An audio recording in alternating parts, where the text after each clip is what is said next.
आगे भैया ने संदीप ने वो लड़की मारी है और झट आरोप लगा के और राजनीति दंगा इसे उठाए लगो बहुत बुरी तरह से। इसी से बात क्या तब उत्तर प्रदेश सरकार सो रही थी, गुप्तचर विभाग सो रहा था, इंटेलिजेंस सो रहा था। भीम आर्मी हो गई, कांग्रेस हो गई, ये अपना रोटी सेकने के लिए, वोट बैंक के लिए खाली में वही आतंक का काम कर रही है, वही आतंक फैलाने का काम कर रही है जो काम उन्होंने सीए के दौरान किया था।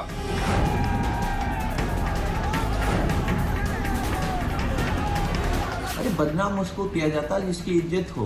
योगी जी, आपने अपने साथ साथ पूरे प्रदेश की इज्जत खराब कर दी। सब आरोप लगाया गया है, मैम ये ओनली पॉलिटिक्स है और कुछ नहीं है।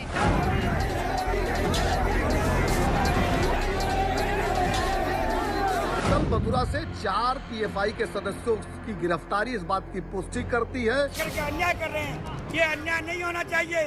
एक जैसा लगता है जैसे कि अंतर्राष्ट्रीय स्तर पर कोई साजिश इस रूप में की। तो हाथरस की ग्राउंड रिपोर्ट आपको दिखाएंगे, लेकिन उससे पहले हाथरस केस में न्यूज 18 कर रहा है बड़ा खुलासा। जी हां, बड़ा खुलासा, अब तक का सबसे बड़ा खुलासा है ये और बेहद चौंकाने वाला है। पीड़ित परिवार और मुख्य आरोपी संदीप के बीच पुरानी जान पहचान का खुलासा कॉल डिटेल रिकॉर्ड से हुआ है। ये कॉल डिटेल रिकॉर्ड की तस्वीर आप टीवी स्क्रीन पर देख रहे हैं। ये नंबर्स बातचीत का ड्यूरेशन बता रहा है कि कितने घंटों बातें हुआ करती थी इन दोनों ही नंबर्स में। अक्टूबर 2019 से मार्च 2020 के बीच बातचीत हुई है और न्यूज 18 के पास ये कॉल डिटेल रिकॉर्ड हाथ लगी है हमारे, जिसमें ये साफ जाहिर हो रहा है कि 2 नंबर जो मुख्य आरोपी, एक संदीप का एक नंबर था और एक पीड़ित के भाई के नाम पर रजिस्टर्ड था। इन 2 नंबर्स पर घंटों बातचीत हुआ करती थी। कब, वो भी आपको बता रहे हैं। साल 2019 के अक्टूबर महीने से 2020 के मार्च महीने तक, यानी कि लॉकडाउन से पहले तक भी लगातार बात हो रही थी। 5 घंटे की बातचीत का रिकॉर्ड है। जो कॉल डिटेल रिकॉर्ड की लिस्ट हमारे हाथ लगी है उसमें यह साफ जाहिर हो रहा है कि आरोपी संदीप और पीड़ित के परिवार के एक नंबर के बीच लंबी बातचीत हुआ करती थी।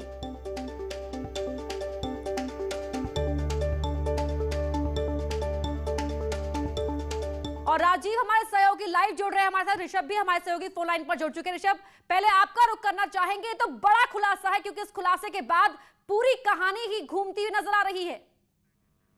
देखिए, न्यूज 18 अपने दर्शकों के लिए एक्सक्लूसिव जानकारी दे रहा है कि अभी तक जो 2 परिवारों की अदावत और दुश्मनी को, रंजिश को सार्वजनिक किया जा रहा था, जानकारी जबकि उससे उलट है। न्यूज 18 अपने दर्शकों को बता रहा है कि इस मामले के मुख्य आरोपी संदीप और पीड़िता के भाई के बीच अक्सर बातचीत होती थी। नवंबर 2019 से लेकर मार्च 2020 तक के बीच की हम कॉल रिकॉर्ड दिखा रहे हैं अपने दर्शकों को, जिसमें बात साबित होती है कि घंटों तक पीड़िता के भाई की और मुख्य आरोपी संदीप की बातचीत होती थी। अब अगर दोनों परिवारों में बातचीत होती थी तो जाहिर सी बात है दुश्मनी नहीं रही होगी, जबकि कहा यह जाता है कि इन परिवारों के बीच में पुरानी रंजिश है। तो अब कोई भी आदमी निष्कर्ष निकाल सकता है या जो स्वतंत्र जांच एजेंसीज हैं वो शायद अब अपनी जांच के दौरान ये सारे तथ्य भी सामने लाएंगे, जिसका खुलासा न्यूज 18 ने किया है कि आरोपी और पीड़ित दोनों परिवार के बीच बातचीत होती थी। तो अब जो रंजिश और दुश्मनी की बात की जा रही थी वो लॉजिक थोड़ा कमजोर हो जाएगा, क्योंकि अब ये कॉल डिटेल को न्यूज 18 अपने दर्शकों को दिखा रहा है। बिल्कुल अदावत की बात कही जा रही थी और कहा जा रहा था कि खानदानों के बीच की दुश्मनी की तरह इन दोनों परिवारों के रिश्ते थे, लेकिन अब ये जो रिकॉर्ड सामने आया है तो उससे तस्वीर ही पूरी पलट कर रख दी है। ऋषभ, राजीव का रुख करने से पहले एक और सवाल मेरा आपसे है, क्योंकि आपके पास वो कॉल डिटेल रिकॉर्ड है, न्यूज 18 के हाथ लगी है ये पूरी लिस्ट। किस वक्त ज्यादा बातचीत हुआ करती थी? देखिए, इसमें रात के वक्त की भी डिटेल है, दिन के वक्त की भी डिटेल है, तो बहुत स्पेसिफिक कहना तो फिलहाल ठीक नहीं रहेगा, लेकिन ये बात साबित जरूर कर देती है कि दोनों के बीच में करीबी जान पहचान रिश्ते संबंध जरूर रहे होंगे, क्योंकि अगर आपसे किसी के इतने करीबी रिश्ते नहीं हैं तो आप लगातार उससे बात नहीं करेंगे। और जो सीडीआर है वो ये बात साबित करती है कि दोनों में करीबी जान पहचान थी, करीबी दोस्ती रही होगी, तभी बिल्कुल घंटों की बातचीत तो कुछ ऐसा ही इशारा करती है। क्यों राजीव? जिस तरह से ये कॉल डिटेल सामने आई उससे ये साफ हो गया कि पहले अक्टूबर 2019 से 2020 मार्च तक का संदीप की लगातार पीड़िता के भाई से बात हो रही थी और लंबी बातचीत हो रही थी, जिससे साबित होता है कि कहीं ना कहीं उनके बीच एक अच्छा संबंध था। लेकिन उसके बाद क्या कारण थे कि इन परिवारों के बीच संबंध खराब हुए और स्थिति यहां तक पहुंच गई कि जब पीड़िता की मौत हुई तो उसका मुख्य आरोपी संदीप को बनाया गया। तो यकीनन जो ये कॉल डिटेल सामने आई है उसके बाद पुलिस ये खंगालेगी कि आखिर वो कौन से कारण थे जिनके कारण ये रिश्ते में खटास आई और पीड़ित परिवार ने संदीप ठाकुर को ही इस मामले का मुख्य आरोपी बताया।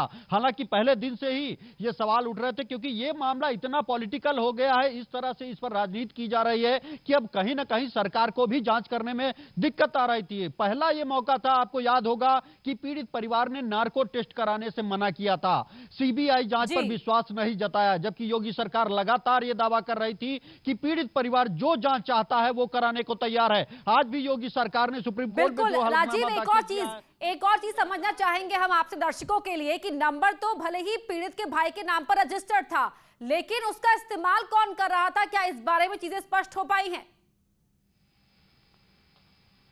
देखिए, यकीनन कई बार होता है कि जो सिम कार्ड होता है वो किसी दूसरे के नंबर पर रहता है और उसका इस्तेमाल कोई दूसरा करता है।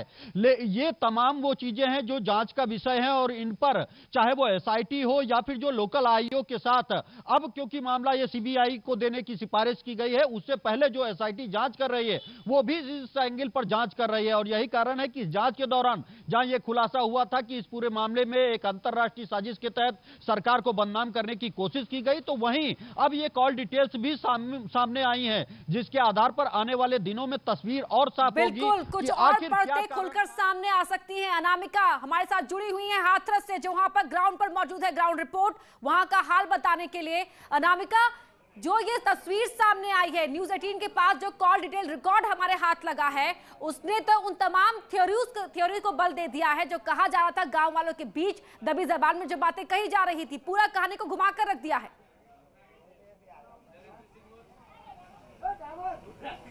और देखिए पढ़ना, शायद यही वजह है कि न्यूज़ 18 ने आज सबसे बड़ा खुलासा किया है हाथरस के मामले को लेकर के। और ये बहुत सारी बातें ऐसी हैं जो गांव के लोग दबी जुबान में कह रहे थे। ऐसा मैं इसलिए कह रही हूं क्योंकि जब आप पीड़िता का घर देखेंगी, उसके घर के आसपास के जो घर देखेंगी, तो एक आरोपी ऐसे है जिससे उनकी छत मिलती हुई है और एक आरोपी ऐसे हैं, यानी कि जो तीन कजन ब्रदर्स हैं आपस में, उनका घर भी कुछ ही दूरी पर है। तो गाँव के लोगों को ये बात हजम नहीं हो रही थी कि जब तक पड़ोसी थे, घर में आना जाना था, बातचीत थी, आखिर ऐसा क्या हो गया जो इतने बड़ा अपराध हो गया और तमाम जो लोग हैं इसमें अलग अलग बातें कहने लगे। लेकिन अब ये जो कॉल डिटेल है वो बहुत सारी बातें साफ कर रही है कि ये साफ कर रही है कि जो ये परिवार कह रहा था कि जान पहचान नहीं थी, बहुत दिनों से ताक में था, या जो दबंग लोग थे वो परेशान किया करते थे, तो ये बात यहाँ पर साफ होती है कि जो पीड़िता का भाई है और जो मुख्य आरोपी संदीप है, उन दोनों के बीच बातचीत पहले से ही थी। और शायद यही वजह है कि गांव के लोग बार बार दबी जुबान में ये तो कह रहे हैं कि न्याय मिलना चाहिए, न्याय मिलना चाहिए। वो पीड़िता के साथ खड़े हैं, लेकिन उन्हें कुछ बातें खटक रही हैं, उन्हें कुछ बातें खल रही हैं। उनका ये कहना है कि परिवार को नार्को टेस्ट देना चाहिए, सीबीआई जांच होनी चाहिए, सीबीआई जांच से ही, नार्को टेस्ट से ही बहुत सारी बातें सामने आएंगी। और जिसकी पहली कड़ी है वो ये कॉल डिटेल है, वो ये कॉल रिकॉर्ड्स है, जो बहुत कुछ बताने के लिए काफी है कि जो तस्वीर दिख रही है और जो बताई जा रही है उन दोनों में थोड़ा फर्क है। इस फर्क को पहचानना होगा और यही वजह है कि हमारे साथ गाँव के कुछ लोग मौजूद हैं जो अपनी बात कहेंगे, नौजवान है। अब ये बात खुल के सामने आ रही है कि जो पीड़िता है उनके भाई में और आरोपी संदीप में बातचीत हुआ करती थी। आप इसी गांव के हैं, क्या जानते हैं आप? पूरी बात तो हमें पता नहीं है, पूरी बात तो बुलगड़ी गांव वालों को ही पता होगी। हाँ। जो हमें यहाँ पता चली है उनमें कुछ प्रेम संबंध थे उनमें पहले से ही, उनमें लड़ाई हुई, घर वालों में रंजिश थी, आपकी लड़ाई हुई उनमें। उसके बाद जो लड़की थी खेत में गई, लड़की खेत में गई थी घास लेने के लिए। जो लड़का था, लड़का वहाँ पर आया था खेत में, अब बजाने के लिए नुकसान कर रहे थे, लड़का खेत में आया बजाने के लिए, उसने उन्हें बजाया, वो नहीं माने। उसकी माँ, लड़की की माँ और भाई वहाँ मौजूद थे, उन्होंने इस मौके का फायदा उठाया। अब अलग अलग कहानियां हैं लोगों की, आप कितना जानते हैं इस घटना के बारे में? क्योंकि ये कहा जा रहा है कि जो आरोपी है, मुख्य आरोपी, उसका पीड़िता के भाई से बातचीत थी, कॉल डिटेल में बात सामने आई है। तो ये भाई ने मारपीट करी है, बातें बात ना करी, मारपीट जो भाई है लड़की का उसी ने मारपीट की है, धक्का दिया है या घूंसा मारा है, वो तारों पे गिरी है, तब उसकी जीभ कटी है। और ये आरोप तो उस पर बेकार लगा। किसने बताई आपको? जी गांव वाले ने बताई है, वहाँ के गांव वाले ने बताई है। चलिए खैर, कितनी कहानियां हैं, कितने किस्से हैं, ये कह पाना मुश्किल है, लेकिन ये बात जरूर है कि जो थ्योरी समझाई जा रही है कम से कम अलग अलग लोगों की ओर से या परिवार की ओर से, उसमें बहुत सारे छेद हैं। और ये जो छेद हैं इसको समझना होगा कि जो कहानी समझाई जा रही है और गांव वाले जो रोज देखते हैं, अब वैसे भी गांव में माहौल बहुत दूसरा होता है पढ़ना, अब कॉलोनीज में रहिए, शहरों में माहौल बिल्कुल दूसरा होता है, लेकिन जब आप गांव में रहते हैं तो माहौल बिल्कुल दूसरा होता है। पड़ोस के घर में बन क्या रहा है उसकी खुशबू तक आ जाती है, पड़ोस के घर में कपड़े क्या फैले हुए हैं ये भी दिखाई देता है, पड़ोस के घर में मेहमान कौन आया लोग ये भी जान जाते हैं। तो इसी वजह से जो गाँव के लोगों को जो बातें खटक रही है, जो बातें खल रही है, मैं उसी आधार पर ये बात कहना चाहूंगी। अलग अलग कहानियां बताई जा रही हैं, अलग अलग किस्से गढ़े जा रहे हैं, लेकिन न्यूज़ 18 के जो रिपोर्टर्स हैं वहां पर मौजूद हैं हर पक्ष का हाल बताने के लिए, हर पक्ष की सच्चाई बताने के लिए। राजीव, आपके पास मैं आना चाहूंगी, क्योंकि यहां पर हम देख रहे हैं कि शुरुआत से ही इस बात को लेकर, इस पूरे मामले को लेकर जहां अलग अलग तरह के वर्जन सामने आए तो वही खूब सियासी बवाल भी मचा, लेकिन अब ये कॉल डिटेल रिकॉर्ड सामने आया है। क्या मार्च के बाद अब तक सितंबर 14 तारीख तक क्या कोई आपसी कनेक्ट करने की कोशिश नहीं हुई? क्या इस रिकॉर्ड में यह भी साफ होता है?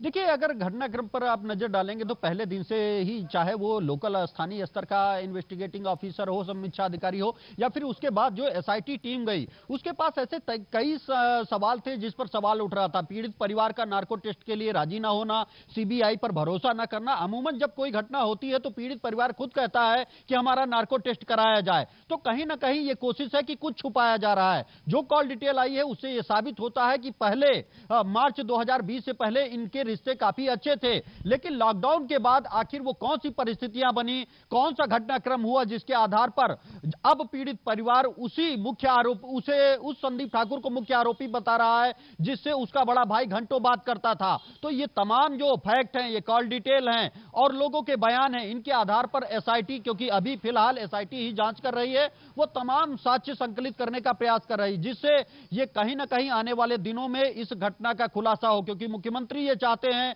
कि जिस तरह से इस घटना पर राजनीति की गई है, चाहे वो सपा हो, कांग्रेस हो या अन्य, तो ऐसे में इस घटना का सच सामने आना जरूरी है। और यही कारण है कि अब जो ये तथ्य मिल रहे हैं, इसी तरह कई अन्य अहम सुराग मिले हैं, जिससे ये साबित होता है कि कहीं ना कहीं कुछ जो मामला बताया जा रहा है उससे इतर घटना है। चारों तरफ से मांग इसी बात को लेकर उठ रही है कि सच सामने आना चाहिए, चाहे किसी भी पक्ष का सच क्यों ना हो, और जो भी इस पूरे मामले में पीड़ित है उसे इंसाफ मिलना चाहिए और दोषी को सजा मिलनी चाहिए।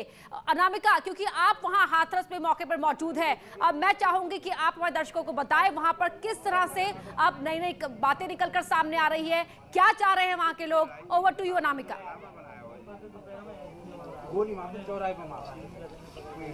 और देखिए पन्ना, आज हाथरस को लेकर के अगर बात की जाए तो बहुत सारी बातें, घटनाक्रम आज दिन भर चलता रहा। जहां एक तरफ सुप्रीम कोर्ट में इस पूरे मामले को लेकर सुनवाई हुई और हाथरस पर सुप्रीम कोर्ट में सुनवाई के दौरान उत्तर प्रदेश सरकार को सुप्रीम कोर्ट ने गवाहों की सुरक्षा के बारे में जानकारी मांगी है।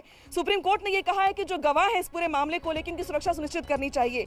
इसके अलावा जो दूसरी तस्वीर है आज की सबसे महत्वपूर्ण, वो एसआईटी की है, जो लगातार पीड़िता के घर जा रही है, पूछताछ कर रही है। वो आज भी घर पे पहुंची थी, पीड़िता ने के घर का मुआयना किया एसआईटी ने। इसके अलावा उस जगह का भी मुआयना किया है जहां पे अंतिम संस्कार किया गया था पीड़िता का। इसके अलावा तीसरी तस्वीर जो है वो गांव में होने वाली पंचायत की है। आज सबसे बड़ी खबर ये रही कि सवर्ण जाति के कुछ लोगों ने यहाँ पे पंचायत की और उस पंचायत में ये बात सामने आई कि ठीक है, जो पीड़िता है उसके साथ पूरा गांव खड़ा है, लेकिन जो बातें सामने आ रही है उससे ये लग रहा है कि बहुत सारी बातों को सामने आना जरूरी है। लिहाजा परिवार अगर नार्को टेस्ट और सीबीआई से पीछे हट रहा है तो ये ठीक बात नहीं है। तो इस पंचायत की तस्वीरें भी काफी ज्यादा इंटरेस्टिंग थी। इसके अलावा चौथी तस्वीर जो है वो पीएफआई के गिरफ्तार सदस्यों की है, जिनकी गिरफ्तारी के बाद प्रदेश में ये माना जा रहा था कि कुछ लोग ऐसे हैं जो प्रदेश को दंगों में झोंकना चाहते हैं, जिन लोगों को यूपी का सुकून रास नहीं आ रहा है, और ऐसे कुछ लोगों को पुलिस ने अपनी हिरासत में भी लिया है, जिनके पास से बहुत सारी आपत्तिजनक चीजें भी मिली हैं। तो ये 4 तस्वीरें आज के हाथरस घटना से जुड़ी हुई हैं, जो काफी महत्वपूर्ण और बहुत कुछ कहती हैं।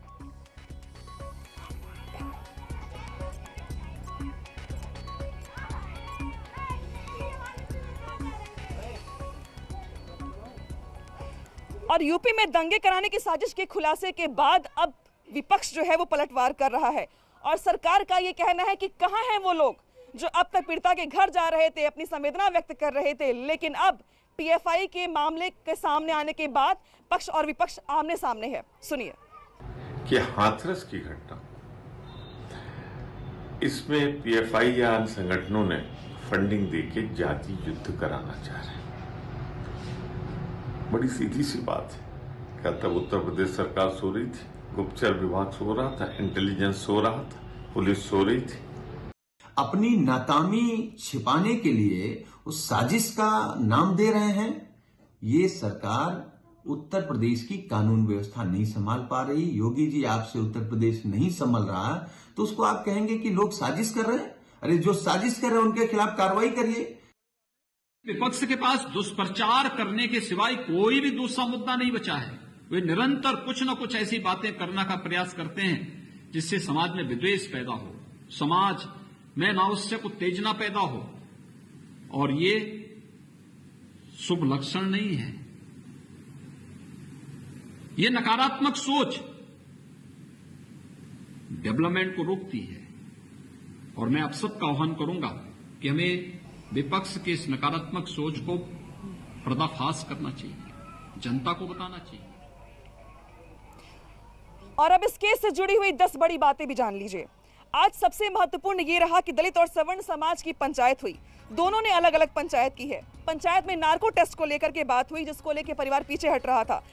पंचायत का यह मानना था कि भीम आर्मी और कांग्रेस ने इस पूरे मामले को हवा देने की कोशिश की है, भड़काने का प्रयास किया है। इसके अलावा सुप्रीम कोर्ट में आज हाथरस मामले को लेकर सुनवाई हुई है। कोर्ट ने राज्य सरकार और केंद्र सरकार से जवाब मांगा है पूरे मामले को लेकर। इसके अलावा यूपी सरकार ने कहा है कि वो जांच के लिए तैयार है। सुप्रीम कोर्ट की निगरानी में भी जांच के लिए यूपी सरकार तैयार है, वो भी तब जब एसआईटी की जांच ऑलरेडी चल रही है। सीबीआई जांच का ऐलान कर दिया गया है, नार्को टेस्ट का ऐलान भी सरकार की ओर से कर दिया गया है। तो ये वो 10 बड़ी बातें हैं जो इस केस से जुड़ी हुई हैं, काफी महत्वपूर्ण है।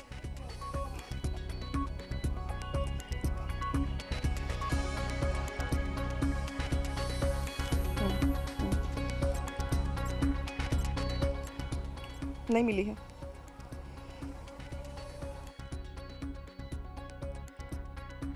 लोगों से संवेदना व्यक्त करने वाले नेताओं का सिलसिला भी शुरू है। आज केंद्रीय मंत्री रामदास अठावले ने पीड़िता के परिवार से मुलाकात की और 5 लाख का चेक का भी ऐलान किया। रामदास अठावले ने कहा कि अगर दोषी पाए जाते हैं आरोपी तो उनको फांसी होनी चाहिए।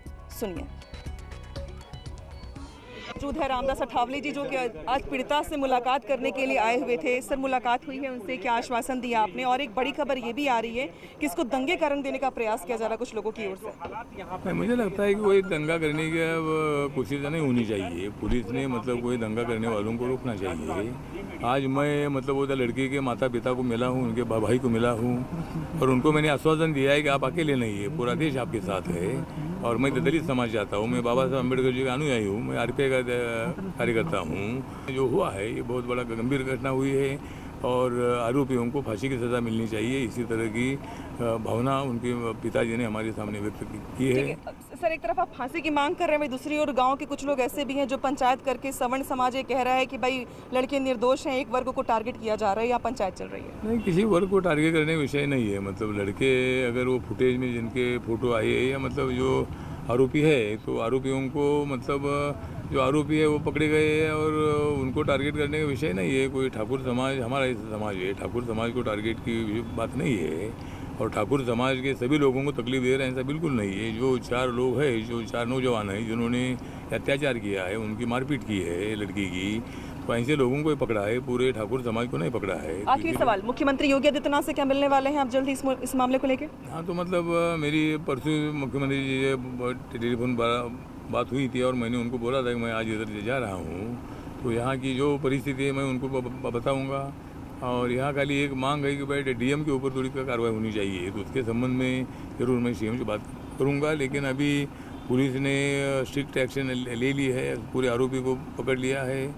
और ठाकुर समाज को मेरा निवेदन है कि भाई आपने शांत रहना चाहिए। जो आरोपी है उनको पकड़ा है, उनको कानून सजा दे देगा, लेकिन हम 2 समाज में विवाद पैदा ना करें, ऐसा मुझे लगता है। बहुत शुक्रिया बातचीत करने के लिए। तो ये रामदास अठावले जी हैं, जिनका ये कहना है कि आज इनकी पार्टी की ओर से जो दलित पीड़ित परिवार है उसको 5 लाख रुपए देने का ऐलान किया गया है। और इनका ये भी कहना है कि जो दोषी हैं उनको फांसी की सज़ा होनी चाहिए। अनामिका सिंह, न्यूज़ 18, हाथरस। और हाथरस से हमारी बड़ी कवरेज लगातार जारी है। फिलहाल वक्त है छोटे से ब्रेक का। ब्रेक के बाद वापस आते हैं।